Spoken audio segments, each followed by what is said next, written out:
Hello everyone students, आज का topic रहेगा टाइप्स ऑफ प्लान्स। प्लानिंग हमने देखा कि एक प्रोसीजर है जिसमें कुछ स्टेप हमें पूरे करने होते हैं। तो प्लानिंग को क्या कह दिया है? प्रोसेस। प्रोसेस हमने कल डिस्कस कर लिया था। अब इसके बाद योजना जो होती है, प्लान जो होता है वो उसका रिजल्ट होता है। प्लानिंग एक प्रक्रिया है, प्रोसेस है, और जो प्लान है ये क्या है? उसका रिजल्ट है। ठीक है। तो योजना हम किस लिए बनाते हैं? हमें कुछ विशेष परिणाम प्राप्त करने होते हैं, कुछ स्पेसिफिक रिजल्ट हमें चाहिए, जिसके लिए हम क्या करते हैं? प्लान बनाते हैं। तो ये कमिटमेंट है कि कुछ विशेष जो रिजल्ट हमें प्राप्त हो जाएंगे, उसकी कमिटमेंट है ये। तो इस दृष्टिकोण से ये क्या होती है? अनेक प्रकार की होती है। अब हर एक ऑर्गेनाइजेशन का क्या होता है? एक लक्ष्य होता है, गोल होता है। जिस गोल को पूरा करने के लिए ही सारी क्रियाएं की जाती हैं, इसे मिशन भी कहा जाता है। जो गोल होता है इसको क्या कहा जाता है? मिशन भी कहा जाता है। एक व्यावसायिक संस्था ऐसे नहीं कि ऐसे कुछ भी एस्टेब्लिश कर दी और उसका कोई गोल ही ना हो। कुछ ना कुछ उद्देश्य होता है, प्रॉफिट अर्न करने का या सेल को इंक्रीज करने का। कुछ ना कुछ उद्देश्य हर एक ऑर्गेनाइजेशन का रहता है, तभी उसको एस्टेब्लिश करने का फायदा है, नहीं तो कोई फायदा उसका नहीं है। तो ये कह रहा है कि भाई संस्था के व्यवसाय की विशेषता स्पष्ट करता है ये उद्देश्य, और बताता है कि एक संस्था उसी प्रकार की अन्य संस्थाओं से भिन्न कैसे है। फॉर एग्जाम्पल देखो, दो संस्थाएं हैं, मतलब एक है शिक्षण संस्थान, यानी कि स्कूल लगा लो, कॉलेज लगा लो, जिसका ऑब्जेक्टिव, जिसका गोल, जिसका मिशन क्या है? केवल लड़कियों को शिक्षित करना है। एक हॉस्पिटल है, उसका जो ऑब्जेक्टिव है, जो उसका गोल है, जो उसका मिशन है, वो क्या है? दिल के मरीजों का इलाज करना हो सकता है। तो ये दोनों ऑर्गेनाइजेशन अलग अलग हैं, इनके ऑब्जेक्टिव्स भी क्या है? अलग अलग हैं। तो ये बताते हैं कि एक ऑर्गेनाइजेशन दूसरी ऑर्गेनाइजेशन से कैसे अलग है। तो हमने स्कूल का और हॉस्पिटल का एग्जाम्पल देखा, तो उनके मिशन अलग अलग होते हैं, तो इसीलिए उनको अलग अलग हम डिफरेंशिएट कर सकते हैं। लक्ष्य प्राप्त करने के लिए ही प्लान तैयार किए जाते हैं, योजनाएं तैयार की जाती हैं। तो सर्वप्रथम क्या किया जाएगा? हम ऑब्जेक्टिव डिसाइड करेंगे, जो कि प्लानिंग में किए जाते हैं। सबसे पहले उद्देश्य निर्धारित किए जाते हैं, और फिर उद्देश्यों को पूरा करने के लिए स्ट्रेटजी बनाई जाती है, रणनीति तैयार की जाती है। फिर पॉलिसीज बनाई जाती है, नीतियां। उद्देश्यों को पूरा करने के लिए नीतियां बनाई जाएंगी, और फिर प्रोसीजर, कार्यविधि बता दी जाएगी। ये डिटेल में आएंगे अभी इसी चैप्टर में, लास्ट में हम जो टाइप्स ऑफ प्लान्स पढ़ेंगे वहां पर ये डिटेल में आ जाएंगी सारी चीजें। और इसके बाद मेथड, रूल, बजट, प्रोग्राम, ये सब जो है ये प्लानिंग के एलिमेंट्स हैं, उसके तत्व हैं। ये सभी योजनाएं कहलाती हैं। जितने भी हमने ये देखा, objective, strategy, policy, procedure, rule, budget, programme, ये सब क्या है? ये प्लानिंग है, प्लान कह सकते हैं इनको, प्लान है। तो एक उच्च स्तरीय योजना निम्न स्तरीय योजना को जन्म देती है। कैसे देती है? जैसे सबसे पहले ऑब्जेक्टिव कहाँ डिसाइड किया हमने? उच्च स्तरीय योजना में। मतलब सबसे पहले जो हमारे हायर लेवल की अथॉरिटी थी, CEO, chief executive officer, board of director, उन्होंने एक हायर लेवल पर एक प्लानिंग बना ली कि ये ऑब्जेक्टिव होगा। धीरे धीरे फिर प्लानिंग के बाद क्या हुआ? ऑब्जेक्टिव डिसाइड करने के बाद स्ट्रेटजी, फिर पॉलिसी, यानी कि उसके बाद में फिर छोटी छोटी योजनाएं बनती गई। किसके कॉन्टेक्स्ट में है? ये जो ऑब्जेक्टिव यहाँ डिसाइड किया है, ये ऑब्जेक्टिव पूरा हो, इसी के लिए ये छोटी छोटी योजनाएं बनाई जाती हैं, और इनको हायरार्की के रूप में दिखाया जा सकता है। तो इनको हम अभी देखेंगे डिटेल में।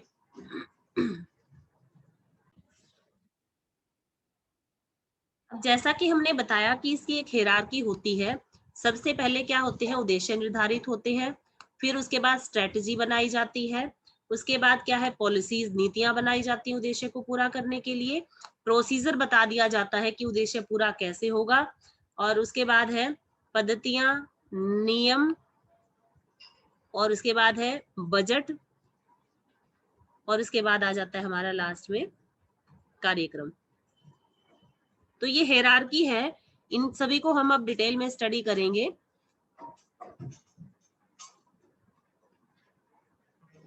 सबसे पहले आ जाता है ऑब्जेक्टिव्स। ऑब्जेक्टिव क्या होते हैं? ये एग्जाम में आपका 1 मार्क्स का या 2 मार्क्स के हिसाब से आ सकता है कि उद्देश्य क्या होते हैं। Explain the objectives, what are the objectives. तो उद्देश्य वे अंतिम बिंदु होते हैं जिन्हें प्राप्त करने के लिए सभी क्रियाएं की जाती हैं। कल भी एग्जांपल लिया था कि आप जैसे 12th क्लास में आए हैं तो आपका एक उद्देश्य है और लास्ट में वो उद्देश्य पूरा हो जाएगा तो आपका ये जो जितने भी प्रोसीजर प्रक्रियाएं जितने भी आप पढ़ाई कर रहे हैं उसके बाद खत्म हो जाएगी। तो वो अंतिम बिंदु आपने प्राप्त कर लिया। डिसाइड पहले किया जाता है और प्राप्त ये एंड में होता है। तो उद्देश्य अंतिम बिंदु होते हैं जिन्हें प्राप्त करने के लिए सभी क्रियाएं की जाती हैं। एग्जाम्पल दिया है कि किसी ऑर्गेनाइजेशन का क्या उद्देश्य हो सकता है कि अपनी कम्युनिकेशन सिस्टम जो है उसमें सुधार के लिए लगातार वो क्या करते हैं, मीटिंग्स करें, ठीक है, और न्यूज़पेपर में उसको पब्लिश करें। या फिर क्या ऑब्जेक्टिव हो सकता है, साबुन की बिक्री, साबुन का प्रोडक्शन करने वाली कोई ऑर्गेनाइजेशन है, उसका क्या उद्देश्य हो सकता है कि बिक्री को, सेल्स को 20,000 करोड़ से बियॉन्ड ले जाना, उसके पार ले जाना उसको। प्रत्येक वर्ष 100 लोगों को रोजगार उपलब्ध करवाना, ये भी उद्देश्य हो सकता है। गुणवत्ता के कारण जो क्वालिटी के कारण जो लोग माल वापस कर देते हैं कि जिसकी क्वालिटी अच्छी नहीं है, वो गुड्स वापस आ रहा है, तो उसको कम करना, 3% तक लेकर आना, ये उद्देश्य निर्धारित कर दिया। तो ये सारे जो है ये उद्देश्य का उदाहरण है। किसी भी ऑर्गेनाइजेशन का कोई भी उद्देश्य हो सकता है। तो ये हमने उद्देश्य के एग्जाम्पल देखे। उद्देश्यों में निम्न विशेषताएं होनी चाहिए। क्या विशेषता हो? पहला, क्लियर होने चाहिए। जब तक उद्देश्य स्पष्ट नहीं होंगे, क्योंकि सारी क्रियाएं उद्देश्य के चारों तरफ घूमती हैं, इस उद्देश्य को पूरा करने के लिए ही जब सब कुछ किया जा रहा है और ये स्पष्ट नहीं होंगे तो वहां पर समस्या रहेगी। तो ये क्लियर होने चाहिए और सभी एम्प्लॉइज को पता होना चाहिए कि क्या उद्देश्य, क्या उनको प्राप्त करना है। परिणाम से संबंधित होने चाहिए, न कि उन्हें प्राप्त करने के लिए की जाने वाली क्रियाओं से। उद्देश्य का अर्थ क्या हो गया? परिणाम, जो परिणाम मिलना है, जो आपके मार्क्स आने हैं, वही तो आपका उद्देश्य था।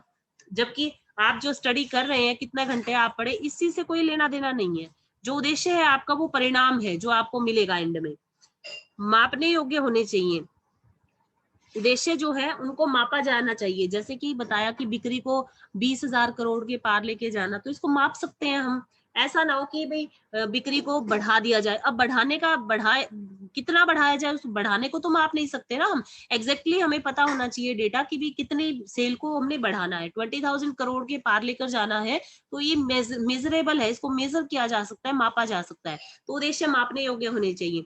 अब आप जैसे एग्जाम्पल ले कि भाई मार्क्स आपके अच्छे आने चाहिए। अच्छे का तो कोई आप अच्छे को तो माप ही नहीं सकते। आप ये देखोगे कि भी 99% है, 100% है, तो इनको तो हम मेजर कर सकते हैं, ठीक है। तो माप जैसे उद्देश्य जो होते हैं वो क्या होने चाहिए? हमारे मापने योग्य, इनको मापा जा सके। इन्हें प्राप्त करने की समय सीमा निर्धारित होनी चाहिए। एक टाइम लिमिट बना दे कि जो बिक्री है वो 1 साल के अंदर या 6 महीने के अंदर इतनी लेकर जानी है, कब तक लेकर जानी है, वो टाइम पीरियड होना चाहिए। प्राप्त करने योग्य होने चाहिए।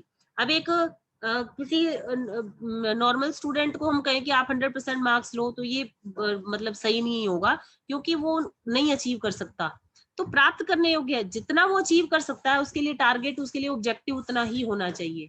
किसी भी ऑर्गेनाइजेशन में ये पता है उनको कि हमारे रिसोर्सेज हमारे पास इतने नहीं है और वो कह दे कि भाई बिक्री को इतने करोड़ के पार लेकर जाओ, तो उसको तो प्राप्त किया ही नहीं जा सकता। क्यों? क्योंकि ऑर्गेनाइजेशन के पास रिसोर्सेज ही नहीं है। तो उद्देश्य ऐसे हो जिन्हें प्राप्त किया जा सके, वो प्राप्त करने योग्य होने चाहिए। सेकंड आ जाता है स्ट्रेटेजी। स्ट्रेटेजी क्या है?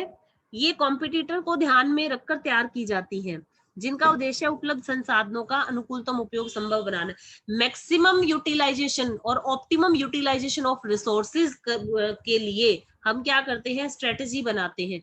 क्या ध्यान में रखकर? जो हमारे कॉम्पिटिटर्स हैं उनकी चाल को ध्यान में रखकर हम ये बनाते हैं। एग्जाम्पल देखिए, यदि कोई कॉम्पिटिटर ऑर्गेनाइजेशन है कोई, और अपने माल की बिक्री बढ़ाने के लिए वस्तुओं का, प्रोडक्ट का प्राइस क्या कर देती है? वो कम कर देती है, या एडवर्टाइजमेंट के नए नए तरीकों पर वो विचार कर रही है, उपभोक्ताओं को आकर्षित करने के लिए उपहार योजना निकाल रही है। तो हमारी जो ऑर्गेनाइजेशन है, मान लीजिए हम बिजनेसमैन है, हमारी ऑर्गेनाइजेशन जो है उसको इन सब बातों को ध्यान में रखकर अपनी स्ट्रेटेजी बनानी होगी। तो स्ट्रेटेजी जो है वो दो तरह की होती है, एक्सटर्नल और इंटरनल। जब प्रतियोगियों की यानी कॉम्पिटिटर की प्लानिंग को ध्यान में रखकर हम अपनी प्लानिंग करते हैं तो ये एक्सटर्नल स्ट्रेटजी होती है। और ये अगर कोई किसी ऑर्गेनाइजेशन के भीतर ही कोई समस्या उत्पन्न होने वाली हो तो उसका सामना करने के लिए पहले ही तैयारी करने को आंतरिक आंतरिक इंटरनल होता है, किसी भी ऑर्गेनाइजेशन के भीतर ही। तो कार्यालय में कंप्यूटर लगाना जिससे अनेक व्यक्तियों की छटनी हो सकती है, उनको रिट्रेंचमेंट हो सकती है, उनको हटाया जा सकता है काम से। तो इस व्यवस्था को जब, यानी कि किसी भी ऑफिस में कंप्यूटर लगाए जा रहे हैं, तो जो एम्प्लॉइज है वो उसका विरोध करेंगे ही करेंगे। तो इस स्थिति से निपटने के लिए पहले ही तैयारी करनी होगी और कर्मचारियों को समझाना होगा ताकि वे नाराज ना हो और काम को वो अच्छे से करें। उनको समझाया जाए कि आपकी नौकरी पर कोई वो नहीं है, बल्कि कंप्यूटर आने से आपको ज्यादा फायदा हो जाएगा, काम भी ज्यादा होगा। तो ये हमारी स्ट्रेटेजी जब कॉम्पिटिटर को ध्यान में रखकर हम वो करते हैं तैयार। दो प्रकार की होती है, एक्सटर्नल और इंटरनल। थर्ड आ जाता है पॉलिसीज। पॉलिसीज जो है वो सामान्य जनरल गाइडलाइंस कह लो, सामान्य विवरण कह लो, जो निर्णय लेने में कर्मचारियों के मार्गदर्शन हेतु बनाई जाती है। किसी कर्मचारी को, किसी एम्प्लॉय को कोई डिसीजन लेना है तो उसको बार बार नहीं बताया जाएगा, एक बार पॉलिसी बना दी तो वो उसके अनुसार निर्णय ले लेगा। इसका उद्देश्य एक ऐसी लिमिट बना देना, एक ऐसी सीमा को डिटरमाइन कर देना जिसके अंदर रहते हुए कार्य किया जा सकता है अथवा कोई निर्णय लिया जा सकता है। उद्देश्य तो क्या बताते हैं, ऑब्जेक्टिव क्या बताते हैं, हमें क्या प्राप्त करना है। नीतियां बताती हैं कि हमें कैसे इसको प्राप्त करना है। एग्जाम्पल देखिए, सेवी वर्गीय नीति, इस नीति में ये बताया जाता है, मतलब एक पॉलिसी बना दी कि एम्प्लॉइज की जो प्रमोशन है उनकी एज के बेस पर होगा। तो ये डिसीजन लिया गया कि एम्प्लॉइज की जो प्रमोशन होगी वो उनकी एज के आधार पर, जिसकी आयु ज्यादा होगी उसको प्रमोट कर दिया जाएगा, प्रमोशन दे दी जाएगी। तो ये पॉलिसी बन गई। तो ये अब जो मैनेजर है उसको जो एम्प्लॉइज की प्रमोशन के बारे में बार बार अपने से उच्च अधिकारियों से, अपनी हायर अथॉरिटी से पूछने की जरूरत नहीं है, क्योंकि उन्होंने पॉलिसी बनाई हुई है कि आप ये देखो भी इस व्यक्ति की इतनी एज हो गई है तो आप उसको प्रमोशन दे दो, प्रमोट कर दो उसको। इसी प्रकार से जो सेल्स पॉलिसी है वो ये बताती है कि भाई माल को केवल कैश में बेचा जाए या क्रेडिट उधार में भी बेच दिया जाए। तो जब ऐसी पॉलिसी बन जाएगी तो मैनेजर को बार बार थोड़ी अपनी हायर अथॉरिटी से पूछना होगा कि माल नकद बेचे या उधार बेचे। एक बार पॉलिसी बन गई कि माल को केवल नकद में बेचा जाए तो ऑब्वियसली माल को उधार में नहीं बेचा जाएगा। और अगर पॉलिसी बन गई कि नकद भी बेच सकते हैं, उधार भी, उधार किसको बेच सकते हैं, जो अच्छे कस्टमर्स हैं उनको, तो फिर मैनेजर को वहां भी बार बार पूछने की जरूरत नहीं है क्योंकि पॉलिसी बन चुकी है उसके रिगार्डिंग। इसके बाद प्राइस डिटरमाइन पॉलिसी, प्राइस की जो मूल्य निर्धारण नीति है, इसमें ये बता दिया कि प्रोडक्ट का प्राइस कैसे फिक्स किया जाएगा। उसकी जो कॉस्ट आती है किसी भी प्रोडक्ट को बनाने में, जो खर्चा आता है, प्लस उसमें लाभ को जोड़कर, और उसमें ट्रेड डिस्काउंट और कैश डिस्काउंट की क्या शर्तें होंगी, इसके लिए भी पॉलिसी बना दी। अब मैनेजर को ये पॉलिसी बनने के बाद बार बार किसी से नहीं पूछना उसको, तो ये अपने आप ही ये जनरल गाइडलाइंस है जिनके अनुसार आगे फिर जो मैनेजर है वो काम कर सकता है। तो अब उद्देश्य और नीति में डिफरेंस, ये बहुत इंपॉर्टेंट है, आपके टॉपिक्स आ जाते हैं एग्जाम्स में। तो उद्देश्य और नीति में क्या अंतर है, अब हम पढ़ चुके हैं, ऑब्जेक्टिव के बारे में भी पढ़ लिया और पॉलिसी के बारे में भी। तो उद्देश्य भी अंतिम बिंदु है जिन्हें प्राप्त किया जाना है ऑब्वियसली, कि कोई भी एक्टिविटी की जा रही है किसी भी ऑर्गेनाइजेशन में तो वो उद्देश्यों को पूरा करने के लिए ही की जाती है। नीतियां क्या है, उद्देश्य को प्राप्त करने का ये साधन होती है, इनके ये गाइडलाइंस का काम करती है एम्प्लॉइज के लिए। और वो गाइडलाइंस किस लिए, ताकि हमारा उद्देश्य पूरा हो जाए, तो एक साधन है। बिना उद्देश्य के किसी भी संस्था की स्थापना नहीं हो सकती, ये जरूरी है। और जो पॉलिसीज हैं इनका निर्धारण करना बहुत ज्यादा ऐसा मैंडेटरी नहीं है कि किया ही जाए, कर भी सकते हैं पॉलिसीज का निर्माण और नहीं भी। और ऑब्जेक्टिव जो हमारे हायर अथॉरिटीज, जो हमारे टॉप लेवल के जो मैनेजर्स होते हैं उनके द्वारा प्रिपेयर किए जाते हैं, उनके द्वारा डिटरमाइन किए जाते हैं। और पॉलिसीज जो है सभी लेवल के, टॉप लेवल, मिडिल लेवल और जो लोअर लेवल है उनके मैनेजर के द्वारा ये डिसाइड की जा सकती है। स्कोप, उद्देश्य प्राप्ति के लिए ही सारी योजनाएं, जितने भी पॉइंट्स हम पढ़ेंगे, टाइप्स ऑफ प्लान्स, उद्देश्य को प्राप्त करने के लिए ही प्लान्स को किया जाता है। और पॉलिसी केवल एक जनरल गाइडलाइंस है, ये एक पथ प्रदर्शक का काम करती है। इनका जो स्कोप है वो काफी नैरो है, संकुचित है, और इनका वाइड है, काफी स्कोप वाइडर है। उसके बाद आ जाती है प्रोसीजर। प्रोसीजर क्या होती है, ये भी प्लान है, जितने भी पॉइंट्स हम पढ़ रहे हैं ये सारी योजनाएं ही है, टाइप्स ऑफ प्लान हम पढ़ रहे हैं।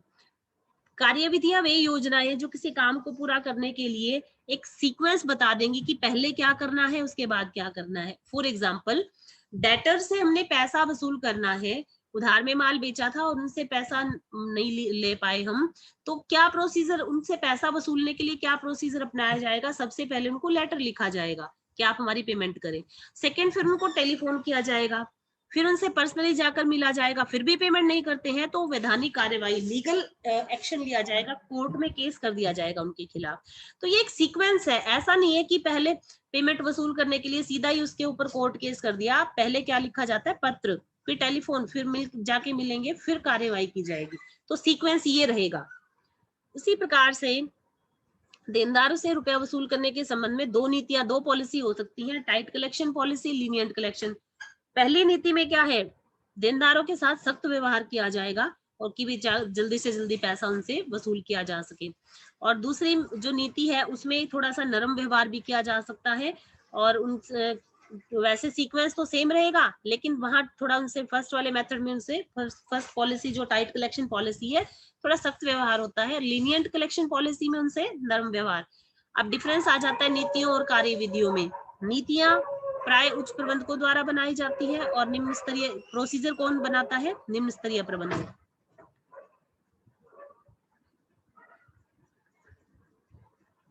इसके बाद नीतियों में विभिन्न अवस्थाएं नहीं होती और इसमें विभिन्न अवस्थाएं होती हैं। तो ये आप डिफरेंस आप कर सकते हैं, टॉपिक आपको अगर क्लियर है तो आप इसमें डिफरेंस में आपको समस्या नहीं आनी चाहिए।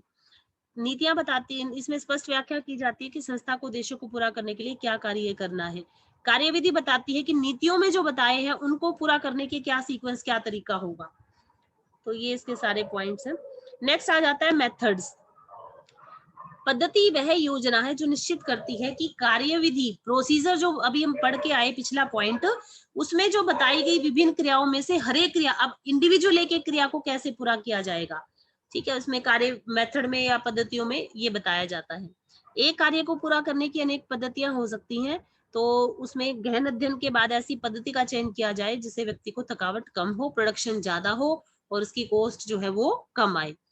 तो ये इस प्रकार चुनी की पद्धति को ही दैनिक प्रयोग में लाया जाता है, इसे स्टैंडर्ड मेथड कहा जाता है। तो ये हमारा मेथड। उसके बाद रूल्स आ जाते हैं। रूल हमें बताते हैं कि विशेष परिस्थिति में क्या करना है, क्या नहीं करना है। अब नियम बना दिया कि जैसे कारखाने में जो है धूम्रपान का वर्जित होना, स्मोकिंग नहीं कर सकते फैक्ट्री में, नियम बन गया ये एक, और ये नियम सभी पर लागू होगा। बार बार ये एक एक व्यक्ति को नहीं बताया जाएगा, सभी को, ये एक कॉमन सभी के लिए है। और जब ये नियम का पालन नहीं करते एम्प्लॉइज तो वहां पर उनको दंड की व्यवस्था की जाती है, उनको दंड दिया जाता है। नियम और नीति में अंतर होता है।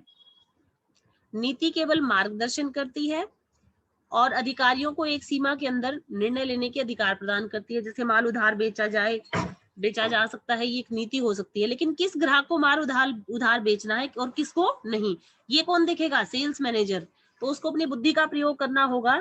तो ये नीति के बारे में है। और नियम क्या होते हैं, स्थिर होते हैं, यहाँ पर बुद्धि की जरूरत नहीं है। जैसे उधार विक्रय में से 10 दिन में उधार वसूल अगर नहीं होता है तो उस पर ब्याज लगा दिया जाए, उस मतलब कस्टमर से ब्याज समेत पैसा वसूला जाए, तो ये नियम है। और यहाँ पर मैनेजर को अपनी बुद्धि लगाने की जरूरत नहीं है, ये फिक्स है कि पेमेंट नहीं कर रहा तो उस पर ब्याज लगाओ, सीधी बात है। नियम और कार्यविधि में भी अंतर होता है। नियम बताते हैं क्या करना है, क्या नहीं करना है, और कार्यविधियां बताती है कि एक विशेष क्रिया को किस सीक्वेंस में पूरा किया जाएगा।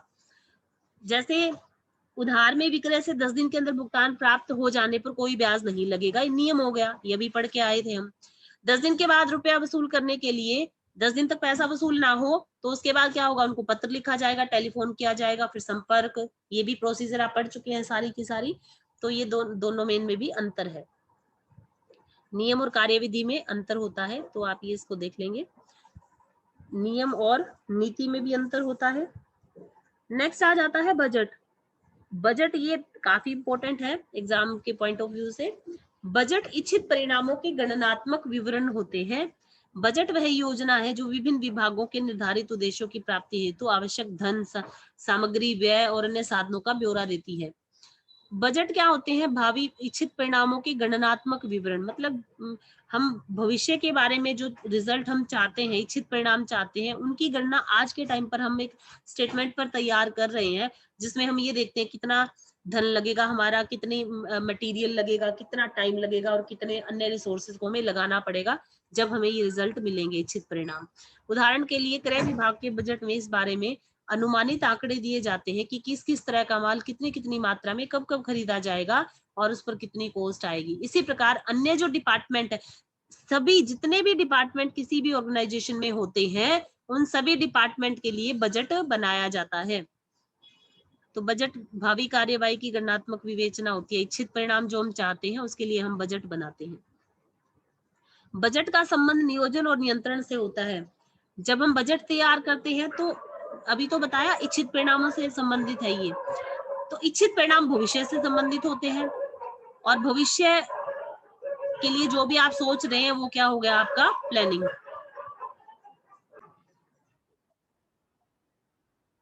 तो बजट जब बना रहे हैं, बजट का संबंध भी फ्यूचर से है और प्लानिंग का संबंध भी किससे होता है, फ्यूचर से। तो दोनों का संबंध हो गया। और जब हम एक्चुअल में जो रिजल्ट आ गए, बजट हमने जो बनाया था उसका हम एक्चुअल रिजल्ट के साथ कंपेयर कर रहे हैं, तो वहां पर क्या हो रहा है, ये कंट्रोलिंग के लिए हम इसको एक इक्विपमेंट के रूप में इस्तेमाल कर रहे हैं। तो इसका संबंध प्लानिंग से भी है और कंट्रोलिंग से भी है। तो इस प्रकार से ये एग्जांपल दिया हुआ है कि प्रोडक्ट एक्स है और प्रोडक्ट वाई है, एरिया बांट दिया, उसके लिए सेल्स बजट डिसाइड कर दिया, सेलिंग प्राइस पर यूनिट। तो ये एक बजट बनाने का जो एग्जांपल है वो हमें दिया हुआ। उसके बाद लास्ट है हमारा प्रोग्राम्स। कार्यक्रम का अर्थ किसी विशेष जॉब को पूरा करने के लिए बनाई गई एकल उपभोग विस्तृत योजना से है, जो ये निश्चित करती है कि क्या किया जाएगा, कैसे किया जाएगा, कौन करेगा और कब करेगा। कार्यक्रम प्रबंधकों को विभिन्न जरूरतों के बारे में पहले से ही सचेत कर देते हैं ताकि भविष्य में कोई भी समस्या उत्पन्न ना हो। अब देखिए ये लगभग जैसे प्लानिंग की एक डेफिनेशन हमने पढ़ी थी कि क्या किया जाना है, कैसे किया जाना है, कौन करेगा, कब करेगा। तो ये भी क्या है एक, लेकिन ये किससे संबंधित है, एक विशेष जॉब के साथ। प्लानिंग तो ओवरऑल पूरी ऑर्गेनाइजेशन से संबंधित है। प्रोग्राम क्या हो गया, एक पर्टिकुलर किसी विशेष कार्य से संबंधित है। जब एक पर्टिकुलर एक पूरे बड़े काम के छोटे से हिस्से को हम ले लें, उस छोटे हिस्से को हम देखते हैं कि क्या करना है, कैसे करना है, कब करना है, तो ये क्या कहलाता है, प्रोग्राम। और ये किस लिए किया जाता है, ताकि भविष्य में कोई भी समस्या ना आए, पहले से सोचना होता है उसके बारे में। तो ये कौन सा हो सकता है, प्रोडक्शन प्रोग्राम हो सकता है, ट्रेनिंग प्रोग्राम हो सकता है, सेल्स प्रमोशन प्रोग्राम हो सकता है, मैनेजमेंट डेवलपमेंट प्रोग्राम हो सकता है। तो ये कोई भी प्रोग्राम हम बनाया जा सकता है। एक उत्पादन कार्यक्रम बनाने के लिए कच्चे माल को खरीदने से लेकर और तैयार माल को जब तैयार किया जाता है वहां तक की सभी क्रियाओं को क्या, कैसे, कौन, कब में परिभाषित कर दिया जाता है।